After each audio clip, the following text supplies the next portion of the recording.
जीवन में असंभव कुछ भी नहीं है। जब जागो तब सवेरा होता है। अगर आपको यह लगता है कि मेरे जीवन में बहुत से बुरे काम किए हुए हैं और अब इन गलत कामों को सुधारने के लिए कोई भी विकल्प नहीं है, तो आपको गौतम बुद्ध के जीवन की यह कहानी एक बार अवश्य सुननी चाहिए। तो चलिए कहानी को शुरू करते हैं। एक दिन गौतम बुद्ध श्रावस्ती के एक गांव में भिक्षाटन के लिए पहुंचते हैं। जब गांव में प्रवेश करते हैं तो देखते हैं कि पूरे गांव में सन्नाटा छाया हुआ है। दूर दूर तक कोई भी व्यक्ति नजर नहीं आता। बुद्ध उस गांव के पहले द्वार पर जाते हैं और कहते हैं कि भिक्षाम देहि, परंतु भीतर से बाहर कोई नहीं आता। बुद्ध दूसरे द्वार पर जाते हैं परंतु कोई दरवाजा नहीं खोलता। तीसरे द्वार पर जाते हैं परंतु उस द्वार से भी कोई व्यक्ति बाहर नहीं आता। फिर अचानक से एक दरवाजा खुलता है जिसमें से एक व्यक्ति बाहर निकलता है। वो जल्दी से बुद्ध का हाथ पकड़ता है और उन्हें अपने घर में ले जाता है और कहता है कि क्षमा करे बुद्ध, परंतु इस समय आप बाहर नहीं जा सकते। उंगलीमाल को श्रावस्ती की सीमा पर देखा गया है। सभी गांव वाले डर के मारे अपने अपने घरों की खिड़कियां और दरवाजे बंद करके बैठे हुए हैं। बुद्ध उस व्यक्ति से पूछते हैं कि कौन है ये उंगलीमाल और उससे इतना भय क्यों है। वह व्यक्ति कहता है कि उंगलीमाल एक राक्षस है। उसे जो भी मनुष्य मिलता है, बच्चा, वृद्ध, स्त्री, पुरुष, यहां तक कि सन्यासी भी, वो किसी को भी नहीं छोड़ता। बुद्ध उनसे पूछते हैं कि वो धन के लालच में ये सब करता है क्या। वो व्यक्ति कहता है कि नहीं, उसे धन का कोई लालच नहीं है। वो जब भी किसी आदमी को मारता है तो उसकी उंगली काटकर अपने गले की माला बनाता है, इसीलिए उसका नाम उंगलीमाल पड़ गया है। और यह भी सुना है कि जब उसके गले की माला में 100 उंगलियां पूरी हो जाएगी तो उसकी विनाशक शक्तियां और भी ज्यादा बढ़ जाएगी। बुद्ध कहते हैं, आभार हो आपका जो आपने मुझे उसके बारे में बताया। फिर वो व्यक्ति बुद्ध से कहता है कि कृपा कर आप बाहर न जाइए, क्योंकि वो आप पर भी वार कर सकता है। बुद्ध कहते हैं, भय से अपनी राह छोड़ दूं, ऐसा मैंने कभी नहीं किया। मुझे भिक्षा मांगता देख जन जन के हृदय में उंगलीमाल का भय कम होगा। फिर वो व्यक्ति कहता है, नहीं बुद्ध, आप मत जाइए, वो बहुत ही ज्यादा खतरनाक है। बुद्ध कहते हैं कि वो खतरनाक नहीं बल्कि वो दुखी है और मुझे उसके पास जाना होगा क्योंकि उसे मेरी आवश्यकता है। इतना कहते हुए बुद्ध उस व्यक्ति के पास से चले जाते हैं। कुछ दूर चलने के बाद बुद्ध वन में प्रवेश करते हैं। वन में चारों ओर एक सन्नाटा छाया होता है। दूर दूर तक न तो कोई मनुष्य न कोई पशु पक्षी दिख रहा होता है, परंतु गौतम बुद्ध अपने मार्ग में आगे बढ़ते रहते हैं। अचानक बुद्ध के सामने उंगलीमाल आकर खड़ा हो जाता है। उसका रूप इतना डरावना है कि कोई भी व्यक्ति उसे देखकर ही भयभीत हो जाए। उसके गले में उंगलियों की माला होती है। चेहरा और हाथ रक्त से सने होते हैं और शरीर बलशाली होता है। उसका रूप इतना भयानक होता है कि किसी भी साधारण व्यक्ति के प्राण तो उसे देखते ही निकल जाए, परंतु बुद्ध पर उंगलीमाल के डरावने रूप का कोई असर नहीं होता है। बुद्ध कुछ क्षण तक शांत मुस्कुराहट के साथ उंगलीमाल की तरफ देखते हैं, फिर उसकी बगल से निकलकर अपने मार्ग में आगे बढ़ जाते हैं। बुद्ध को ऐसा करते देख उंगलीमाल को यह समझ नहीं आता है कि उसके साथ ये हो क्या रहा है। वह मन ही मन सोचता है कि मुझे देखकर लोग या तो भाग जाते हैं या मुझे देखकर मर जाते हैं या मुझसे अपने प्राणों की भीख मांगने लगते हैं। मैंने कई सन्यासियों को भी मारा है, परंतु मैंने आज तक कोई ऐसा व्यक्ति नहीं देखा जो मुझे नजरअंदाज करके अपने मार्ग में आगे बढ़ जाए।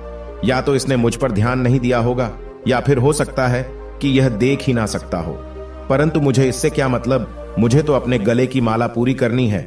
उंगलीमाल बुद्ध को आवाज लगाता है, ए साधु रुक। फिर भी गौतम बुद्ध उंगलीमाल को नजरअंदाज करते हैं और अपने मार्ग में आगे बढ़ते रहते हैं। उंगलीमाल बहुत ज्यादा क्रोध में बुद्ध को आवाज लगाता है, ए साधु रुक। फिर भी गौतम बुद्ध उंगलीमाल को नजरअंदाज करते हैं और अपने मार्ग में आगे बढ़ते हैं। उंगलीमाल तीसरी बार ज्यादा क्रोध में होकर आवाज लगाता है, ए साधु रुक। बुद्ध रुकते हैं। उंगलीमाल बुद्ध के पास जाता है और कहता है कि मेरे आदेश देने के बाद भी तू रुका क्यों नहीं। फिर बुद्ध कहते हैं, मैं तो बहुत पहले ही रुक चुका हूं, तुम ही चलते जा रहे हो। उंगलीमाल यह समझ ही नहीं पाता है कि बुद्ध क्या कह रहे हैं, परंतु वो इतना जरूर समझ जाता है कि सामने खड़ा व्यक्ति उससे थोड़ा भी नहीं डर रहा है। उंगलीमाल बुद्ध को डराने के लिए चिल्लाकर पूछता है, ए साधु, मुझसे भय नहीं लग रहा है क्या?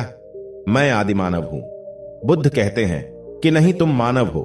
बुद्ध की यह बात उंगली माल के हृदय पर लगती है।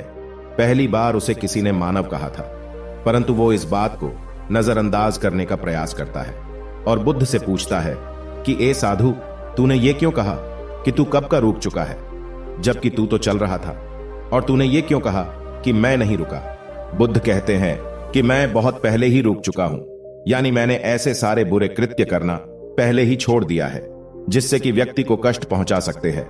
सब जीना चाहते हैं, बस तुम उन्हें करुणा से देखने का प्रयास करो। गौतम बुद्ध के ये शब्द दोबारा से उंगलीमाल के हृदय पर चोट करते हैं, परंतु वह दोबारा से बुद्ध की बातों को नजरअंदाज करने का प्रयास करता है। इस बार वह और क्रोध में भरकर बुद्ध की गर्दन पर अपनी तलवार रख देता है, जिससे वो लोगों की हत्या किया करता था, और बुद्ध से चिल्लाकर कहता है, नहीं, मानव में ना तो प्रेम है ना ही करुणा है, सिर्फ छल और कपट है। इसीलिए मैं सबकी हत्या करूंगा और किसी को जीवित नहीं छोड़ूंगा। बुद्ध कहते हैं, तुम्हें लोगों ने बहुत दुख दिया है। उंगलीमाल क्रूरता मनुष्य अज्ञान के कारण ही करता है।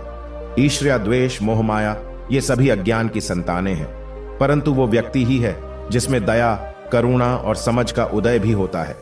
उंगलीमाल यदि इस जीवन में क्रूर और निष्ठुर लोग हैं तो दयावान भी है। बस तुम्हें अपनी आंखों से इस अंधेपन की इस पट्टी को हटाना होगा जो तुम्हें केवल बुराई ही दिखा रही है। तीसरी बार बुद्ध शब्दों को सुन उंगलीमाल का खुद पर से संयम हट जाता है। उसे समझ नहीं आता कि पहली बार उसे अपने आप इतना कमजोर क्यों महसूस हो रहा है। वो कोशिश तो करता है क्रोध करने का, परंतु कर नहीं पाता है। वो बड़ी हिम्मत जुटाकर क्रोधित होने का नाटक करके बुद्ध से कहता है, तुम और व्यक्तियों जैसे नहीं हो। बुद्ध कहते हैं कि मैं हर व्यक्ति जैसा ही हूं, बस जागृत हूं और यह सिद्ध कर रहा हूं कि हर व्यक्ति में जागने की क्षमता है। मेरा मार्ग क्रूरता को दया में परिवर्तित करता है। उंगलीमाल, तुम अनजाने में घृणा के पद पर हो, बस इस क्षण रुक जाओ। तुम्हारे भीतर भी यह क्षमता है कि तुम दया और करुणा के पद पर भी चल सको। इतना सुनते ही उंगलीमाल के हाथ से तलवार जमीन पर गिर जाती है। उसकी आंखों से आंसू बहने लगते हैं। भला कोई कब तक बुद्ध को अनदेखा करेगा? उंगलीमाल रोते हुए बुद्ध से पूछता है कि क्या आप वही हैं जिन्हें लोग बुद्ध कहते हैं, जो लोगों को मुक्ति के मार्ग पर चलना सिखाते हैं? हाँ, मैं वही हूं। मैं तुम्हें मुक्ति के मार्ग पर ले जाना चाहता हूं। फिर उंगलीमाल कहता है, परंतु मैं अब बहुत दूर निकल गया हूं। मैंने बहुत हत्याएं करी है, बहुत पाप करे हैं। मैं अब चाहकर भी वापस नहीं लौट सकता और मेरा वापस लौटना अब असंभव है। बुद्ध कहते हैं कि असंभव कुछ नहीं है। जब जागो तब सवेरा होता है। उंगलीमाल कहता है, मैं अब पुनः जीवन की ओर नहीं मोड़ सकता, बहुत देर हो चुकी है। बुद्ध कहते हैं, तुम में इतनी चेतना है कि तुम जानते हो कि जो तुमने अब तक किया है वह बुरा था। इसका अर्थ यह है कि तुम जानते हो कि क्या अच्छा है और क्या बुरा है। उंगलीमाल, जिस दिन से तुमने अच्छा कार्य करना शुरू कर दिया, उस दिन से तुम्हारा एक नया जीवन शुरू हो जाएगा। फिर उंगलीमाल कहता है, मैं कितने भी अच्छे काम कर लूं, परंतु लोग मुझे उसी दृष्टि से देखेंगे और मुझे चैन से जीने नहीं देंगे। बुद्ध कहते हैं कि उंगलीमाल, यदि तुमने हिंसा का मार्ग छोड़ा तो मैं तुम्हें मार्ग दिखाऊंगा और तुम्हारा संरक्षण करूंगा और तुम्हें लोगों की घृणा से बचाऊंगा। बस पहला कदम तुम्हें ही उठाना होगा। उंगलीमाल पूछता है, क्या यह हो सकता है? बुद्ध कहते हैं, अवश्य हो सकता है। उंगलीमाल रोते हुए बुद्ध के चरणों में गिर पड़ता है और कहता है कि मैं आपको वचन देता हूं कि मैं सारे बुरे कृत्य करना छोड़कर और आपके पीछे करुणा के पथ पर चलना सीखूंगा। कृपा कर आप मुझे अपना शिष्य बना लीजिए। बुद्ध कहते हैं कि मैं किसी को अपना शिष्य नहीं बनाता, बल्कि व्यक्ति स्वयं मेरे संग से जुड़ जाता है।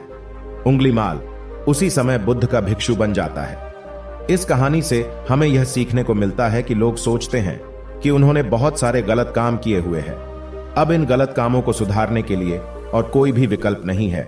इस पर गौतम बुद्ध कहते हैं कि चाहे अपने अब तक कितने भी बुरे काम क्यों न किए हुए हैं, लेकिन अगर आप एक विचार को अपने मन में लाते हैं कि अब मुझे कुछ सही करना है, तो वही विचार आपके रूपांतरण का कारण बन सकता है। पर सबसे जरूरी बात यह है कि आप पहला कदम उठाने के लिए तैयार है या नहीं। दोस्तों, यह कहानी आपको कैसी लगी, हमें नीचे कमेंट बॉक्स में कमेंट करके जरूर बताएं। धन्यवाद।